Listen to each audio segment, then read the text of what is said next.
पहले लाइएगा मेरे पास तब ना, ऐसे ही अपना मर्जी से कर देते हैं। नाम क्या के लिए दिए? पंचायत सरकार भवन। पंचायत भवन नहीं है, पंचायत भवन नहीं हमने कहा।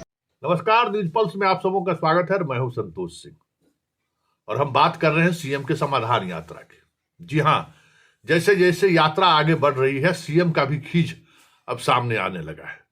वैसे अभी तक तो विपक्ष के वाले ही सवाल खड़े कर रहे थे कि इस यात्रा का कोई मतलब नहीं है, समाधान तो निकलना दूर, यह पूरी तौर पर आयवास है और इस तरीके का आयवास है कि सिर्फ एक खाना पूर्ति की जा रही है। जिन गांवों का चयन हो रहा है वहां भी एक सप्ताह पहले काम शुरू किया जाता है और आनंद फानन में काम पूरी कर दी जाती है, और अधूरा रहता है तो उसको ब्रेकेटिंग से घेर दिया जाता है।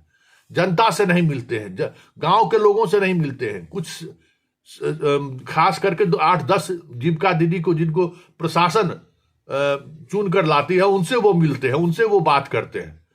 गांव में भी जाते हैं तो इस तरीके की ब्रेकेटिंग लगाई जाती है कि कोई लोग घर से बाहर नहीं निकले। हर घर पर पुलिस की तैनाती रहती है। ये समझ से परे है। ये लोकतंत्र है या फिर राजतंत्र है, या फिर सत्ता के सनक में इस तरीके की चीजें सामने आई? कभी किसी ने सोचा भी नहीं था कि ये यात्रा किसके लिए है।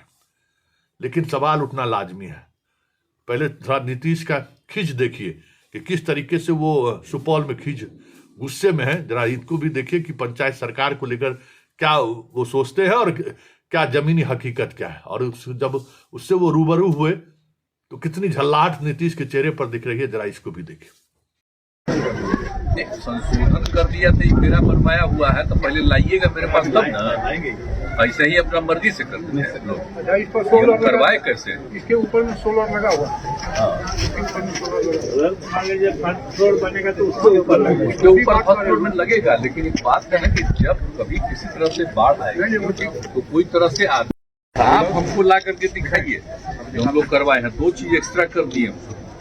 और दूसरी बात हम पुलिस वाले को भी कह रहे, ये पुलिस कह रहे हैं, ये बैंक वाले को। वही ना, ऐसे आप जो कहे थे, आप लोग SLBC में कह दिए कि आपको जमीन मकान सब पंचायत सरकार भवन में हम दे देंगे, ब्रांच में। नाम क्या के लिए दिए? पंचायत सरकार भवन।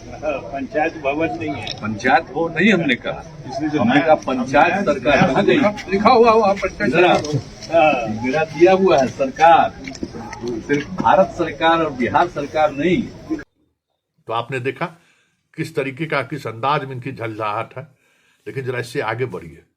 इनकी पूरी यात्रा पर तो विपक्ष वाले सवाल उठाते ही थे, अब जीतन राम मांझी ने भी सवाल खड़े कर दिए, और इस अंदाज में सवाल खड़े कर दिए हैं कि इनके सारे USB जो है, जिसके सहारे ये अपनी बात रखते हैं, वो ही घेरे में आ गया है। जरा सुनिए जीतन राम मांझी इनकी यात्रा को लेकर क्या कह रहे हैं। अभी हमारे क्षेत्र में भी गुजरे हैं और जगहों में जा रहे हैं, हम तो वहाँ नहीं देखा, लेकिन हमारे क्षेत्र में और बोधगया में 2 जगह देखा गया कि जिस जगह में उनके जाने का प्रोग्राम बना, 10 दिन पहले से हर विषय पर हर क्षेत्र में पदाधिकारी वहाँ गए और काम को आगे बढ़ाने का काम किया।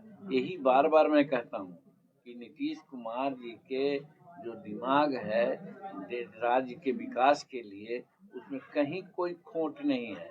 लेकिन जो कर्मचारी हैं, पदाधिकारी हैं, वो अभी चूना लगा रहे हैं। जब मुख्यमंत्री जाते हैं तो फिर कैसे काम हो जाता है। अभी आप जाइए इलरा में 3-4-5 करोड़ का काम हुआ है वहाँ पर उनके जाने मात्र से। हमारे बेला और परसावा में जाइए 7-8 करोड़ का काम हुआ है। 2-4 गो भावी योजनाएं हैं जिसके बारे में भी बात हुई है कि ऐसा होगा। तो ये काम मुख्यमंत्री के जाने से होता है। तो अगर मान लीजिए कि 40 जिला है, 38 जिला है, तो 38 जिला में अगर 2-2 पंचायत में भी जाते हैं तो 76 पंचायत में करोड़ों करोड़ रुपए की राशि को लगा करके जो काम गलत हुआ है उसको ठीक किया जा रहा है, और जो न हुआ है उसको शुरुआत किया जा रहा है। तो ये नीतीश कुमार जी का बहुत बड़ा कदम है। इसको अगर कोई सोचता हो, दूसरे रूप में देखता हो, तो हम समझते हैं कि उसकी मूर्खता है।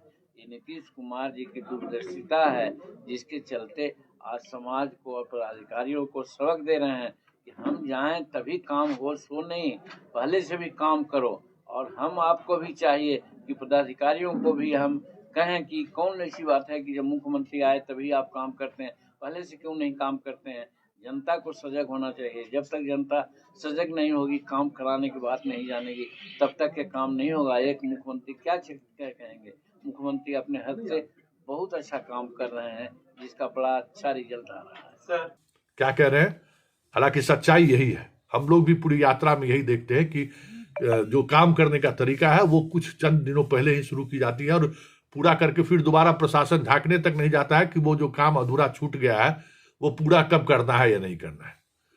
लेकिन एक और ये भी सवाल है, जीतन मांझी के द्वारा ये सवाल खड़ा करना, सरकार पर इससे पहले भी शराबबंदी को लेकर वो सवाल खड़े करते रहे हैं और अब अफसरशाही को लेकर सवाल खड़े कर रहे हैं, जो सही सवाल है।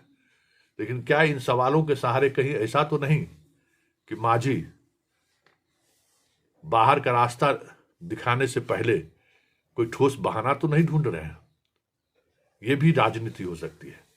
लेकिन इन राजनीति के बीच भी जो मांझी ने सवाल खड़े किए हैं, उन सवालों के सहारे ही सही नीतीश को तो जवाब देना चाहिए कि ये हो क्या रहा है।